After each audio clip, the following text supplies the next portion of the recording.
An alert from the future, written by EmporerInYellow.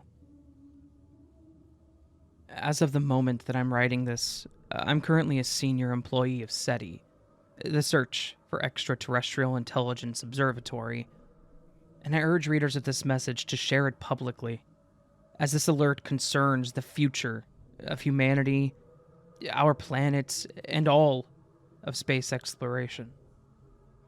3 weeks ago, from this moment, SETI intercepted a most unusual transmission. Its signal came from outer space without question. What is unusual about it is that it originated very close to Earth's higher atmosphere, too far to be from an artificial satellite. After being decrypted, it yielded a text written in English, the contents of which you are about to hear. It unnerved me, and all of the other people who had access to it. After the team that transcribed it brought it to the attention of their superiors, weeks of discussions about its nature ensued. Finally, the higher-ups of the observatory ordered the message not to be divulged, its files to be sealed, and to officially disregard it as a clever hoax. The reasoning behind it being that the signal was aimed directly at one of our receivers, and that its contents were plain English text, not alien in nature. Therefore, not our subject of study. Many of my colleagues disagreed with this decision. Clever though one may be, I've never met anyone who had the means to transmit a hoax from so far in the upper atmosphere. The signal clearly originated from space, and though close to Earth, it is definitively from a chunk of empty space. There are no known objects in its source, and the fact that it was aimed at our receiver at that precise moment makes it clear that whoever initiated this communication knew what he or she was doing, and they wanted us to get this message. Below is a full transcript of the received text. I urge you, dear listener, to consider the implications of every word carefully. An alert from the future. Notes from the 2109 Revelation incident. Ever since the discovery of the first rogue exoplanet in 1998, OTS-44, interest of the scientific community about such objects never waned, which is why when a large rogue asteroid was detected so close to our solar system, all were keen to study it as fast as possible. The minor planet previously known as 237 Perplexity was first observed in 2052 by the ELT, Extremely Large Telescope. It received a permanent designation as a rogue exoplanet in 2061, after it was determined that its eccentric trajectory was a result of not being caught by the sun's gravity. It would just pass by our system in the next years, and was currently on approach. The object had a size and mass comparable to the dwarf planet Eris, was beyond the orbit of Neptune, and has currently been renamed One Loki after the incident. The Revelation incident started innocently enough. In 2079, a group of scientists led by the ISA organized a mission to investigate the origin of this strange object and learn more about the cosmos. The probe, Revelation, was then commissioned by the agency and finished being built in 2088. The International Research and Exploration Ship, IRIS, Tiresias, was assigned to carry the probe, and an unmanned spaceflight was chartered by the agency to deliver it to said vessel, which was, at that time, in the vicinity of Jupiter. The flight launched a year later, and after 2 years in space, the probe was successfully delivered and a new course was set for the Tiresias. This was to be the longest space mission to date, taking 18 years to reach the Perplexity, with scheduled stops along the way to study other solar system objects until it intercepted the asteroid in its approach path beyond Neptune. The Tiresias spacecraft was 4 years old by the time it received the probe at the Europa Moon International Space Facility. It carried a crew of 5 people, led by Captain John Herbert Moses, an experienced astronaut. Between the scheduled stops, the crew was to stay in hibernation sleep, which slowed down bodily functions. The ship reached the asteroid on August 15th of 2109, and the crew were ready and able, and they started preparations to enter the asteroid's orbit. Finally, August 17th, the probe was ready to be deployed. The vehicle was to carry a researcher, Jacqueline Meredith, PhD in planetary geology. Revelation made contact with the surface of 237 Perplexity at 9:15 UTC that day. The explosion happened immediately. The crew of the Tiresias described a white, blinding flash of light, and the energy of the blast killed 2 crew members instantaneously. Dr. Adriana Dubois, the medical officer, and Dr. Federico Lombardo, PhD in space chemistry, were both crushed by the ship's very floor.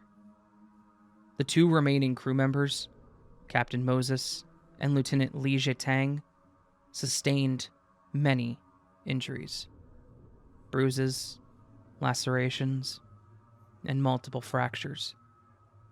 Even though they were seated in the ship's cockpit, the acceleration caused a great enough force to be exerted on their bodies. The Tiresias' first contact with Mission Command after the explosion only happened at 13:39 UTC. Lieutenant Tang, the first to wake up, reported Captain Moses knocked out, the ship spinning out of control, and the instrument's outputs not making any sense. Efforts to stabilize the ship's rotation along all axis were proving more than auxiliary engines could deal with, and the extension of damage to the ship was unknown. Captain Moses woke up 2 hours later, and both men could not bring the vessel under control. Observers around the solar system saw the moment of the explosion. A bright flash of light was seen, enough to be visible from Earth by the naked eye as a star in the night sky. Telescopes everywhere fixed on the origin point and were unable to detect neither the ship nor the asteroid. Mission Command only got a fix of the Tiresias' position 46 hours after the blast. It was tens of thousands of kilometers away from the origin, and it was moving at hundreds of kilometers per second. Telescopes around the solar system searched for the missing asteroid, to no avail. The scientists leading the mission were baffled by these events. Even an explosion from the Revelation's reactor could not cause a blast this large. The whole world caught wind of the news, and everywhere on the solar system minds searched for the answers. It's not known who came to the solution first, as many men and women of science came forth with this same thought at the same time. The Revelation probe was annihilated. 237 Perplexity was composed entirely of antimatter. This rogue exoplanet was probably ejected from another galaxy, or anti-galaxy, and drifted through space aimlessly until it reached our corner of the universe.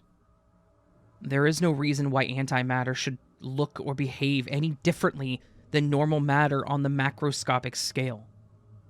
This anti-planet and the incident were proof that probably half of the stuff in the night sky is made of antimatter. Entire galaxies composed entirely of this material exist, and there's absolutely no telling them apart.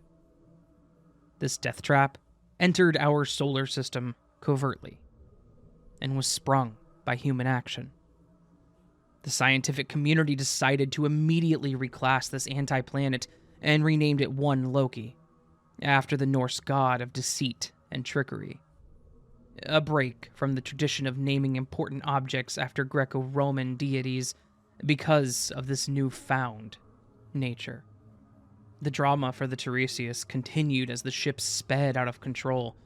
The rotating motion was only stopped after 9 days of constant work by the two survivors. The auxiliary engines were worked to almost breaking point. After stabilizing the disorienting motion and finally making out the instruments reading, the crew members discovered their horrible predicament. The Tiresias was still moving away from the solar system at an incredible speed, and they had reached escape velocity. Even with the ship's engines intact and at full power, they would never return home. The extension of damage to the ship was never made public, but Mission Command decided that, even in these dire conditions, the crew should point the vessel towards Earth, leave the engines on at maximum power, and go into hibernation sleep. Their only hope for rescue would be if, after enough years, the technology would reach a level sufficient for a spacefaring vessel to be able to catch up with them. With this thin hope, these two brave men went to sleep. 3 years later, all contact with the research ship Tiresias was lost. It was now too far away for anyone to hear. For people on Earth and human colonies of the solar system, a concern remained. Where was the rogue anti-planet? And what could it hit? 2 years after the incident, a team from the Tyson Space Observatory spotted it, but it was going too fast for the telescope to track. A huge concerted effort of observatories across the system was made to keep tabs on one Loki's whereabouts and to determine its trajectory. It was found, with a sigh of relief, that it would not hit Earth. For most of Earth's population, it was the end of the story. But for scientists, like myself, a planet-sized bomb roaming our solar system was still cause for alarm. It took 6 years for observations and calculations that made the scientific community sure enough of the outcome. One Loki was going to hit Jupiter in the year 2118. The huge planet's gravity well would capture the asteroid and hurl it against itself. There were no predicting of the consequences, but the gas giant stood to lose a bit of its mass from annihilation. A whole lot more would be ejected by the explosion, and there's no telling what all this, plus the force of the impact and the annihilation's energy, could do to the orbit of Jupiter's 69 moons, and how that would affect everything around it. The situation's complexity was insurmountable. Missions to hurl spaceships or other sources of mass at one Loki have been considered, but the anti-planet, it's going too fast to be intercepted by our current spaceships, with a sure enough point of impact that wouldn't threaten Earth, Mars, or other objects that could alter orbits around the sun. The delicate balance of Earth's ecosystem can be affected by anything as small as the magnetic reversion of the poles. The consequences of an event that affects the orbit of planets around the system are unforeseeable. We do not know our fate right now. It hangs in the balance, and there's nothing anyone can do but wait. I too am waiting, but have also decided that on a thin hope, I should leave this message to the people 100 years in the past. I've researched time travel all my life, and though it's not yet possible to send objects, it can send signals. It takes enormous amounts of energy to send a signal a few days to the past, but the amount of data sent is enough for a text. I shall keep sending versions of this for however long and far in time as I can, to places where there could be people to take heed of my warning. I hope that enough people can have access to this document. All that is needed to prevent disasters like this is a small change in space mission protocols. Send small objects to the surface of any new heavenly body to be explored. A small explosion of matter, antimatter annihilation would be enough to be seen from afar, but would not upset the delicate balance of our solar system. I don't know how this would affect cost of space missions in the past, but it seems a small price to pay compared with the suffering of humans everywhere. Our colonies are not currently self-sustaining enough to ensure a future for off-world humans in case of Earth's ecosystem collapsing. All of humankind is at jeopardy because of our mistake, because of our eagerness to give in to the whims of curiosity. There are live bombs out there in the universe, and there's no way to know how many. They should be rare, but take heed of my warning, and all of this horror and anguish can be avoided. Science is the art of making known the unknown. Act as scientists and make known this alert. September 3rd, 2118. Dr. Alexa C. Caldwell, PhD in Transdimensional Physics. There ends the transcription. The file on this case is currently sealed. I'm not revealing my full credentials as this could jeopardize my career, but I chose to act as a scientist and heed Alexa's warning as best as I could. I'm publicizing this copy of the transcript and making the world know that there is a new and invisible threat to humanity. Please make this known to as many people as possible so that we may enact the small change that Dr. Alexa pleaded.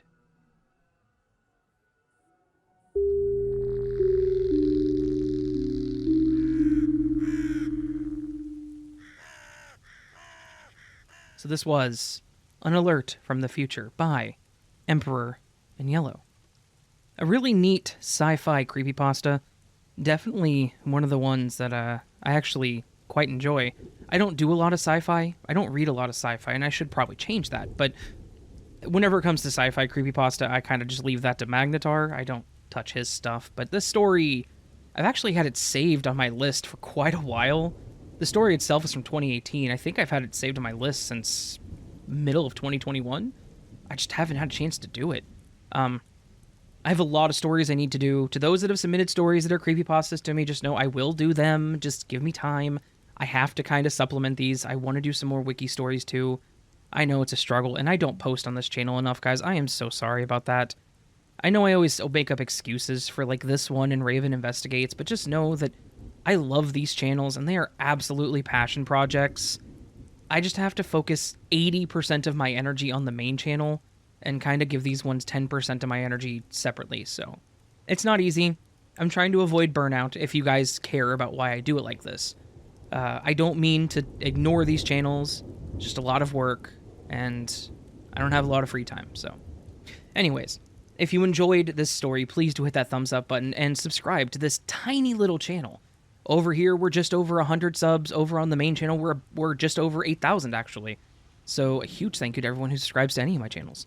Yeah, leave me a comment letting me know what you thought on this story. Check it out over on the wiki. Check out more stories over on the wiki. All stuff's linked down below, along with the license. And yeah. Do you have any creepypastas that are freely available that you want me to do? Like anything from the wiki? Let me know. Let me know. Let me know. Just let me know. Send me an email. That's probably the best way to do it. As theravendreams@gmail.com. If you post a link down below in the comments, YouTube will block it. So, yeah. All that said, friends, I hope you have a beautiful day. I hope I will see you on the next one. But until then, my beautiful friends, sleep well.